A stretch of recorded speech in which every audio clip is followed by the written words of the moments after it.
गोपादी आकाश तारा पर्वत समुद्र मुलकन्न गोपादी ओ येसुनी प्रेमा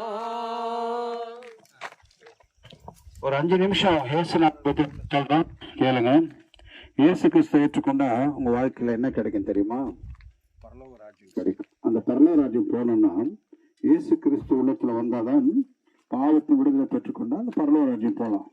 பிறந்த ஒவ்வொருவருக்கும் இந்த உலகத்துல பிறந்தவங்களுக்கு மரணம் என்பது நிச்சயம். மரித்த பின்பு 2 இடம் இருக்குது.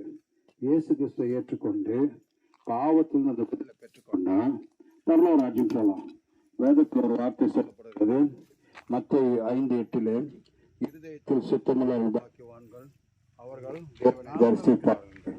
யாருடைய இருதயத்திலே பரிசுத்தம் இருக்கிறதோ, பாவம் மன்னிக்கப்பட்டிருக்குதோ, அவங்க வாழ்க்கையில பாவத்திலிருந்து விடுதலை பெற்றுக்கொண்டு அந்த பரலோக ராஜ்யம் போகலாம்.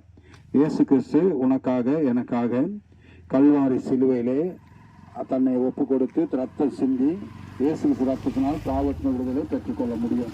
அவருக்கு ரத்தம் தான் பாவத்தின் விடுதலை கொடுக்கக்கூடும்.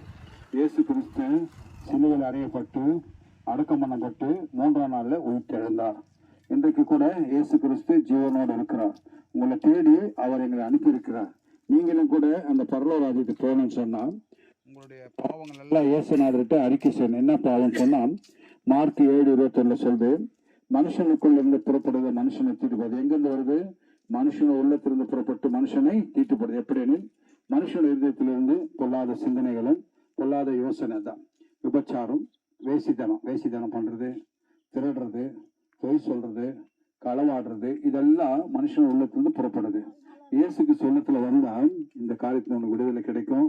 இந்த உலகத்துல நீ சம்பாதிக்கிற இந்த பணம் கூட உனக்கு சந்தோஷமா இருக்கும். வாழ்க்கையில குடி இருக்காது, பீடி பிடிக்க மாட்டேன், பொடி போட மாட்டேன், வெத்தலை பாக்கு வராது. இயேசுநாதர் உள்ளத்துல ஏற்றுக்கணும்.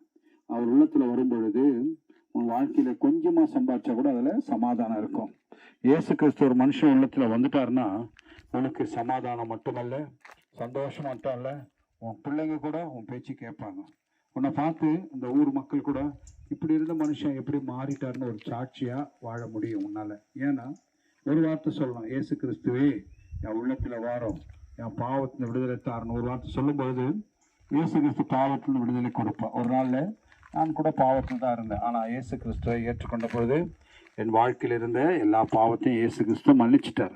உங்களுக்கு கூட அந்த நம்பிக்கை வேணும்னா, பாவத்தை விடுதலை பெற்றுக்கொள்ள வேணும்னா, இயேசு கிறிஸ்துட்ட படுக்க போகிற முன்னா ஒரு வார்த்தை, ஏசப்பா நீ பாவத்தில் விடுதலை தரேன்னு சொல்கிறாங்க.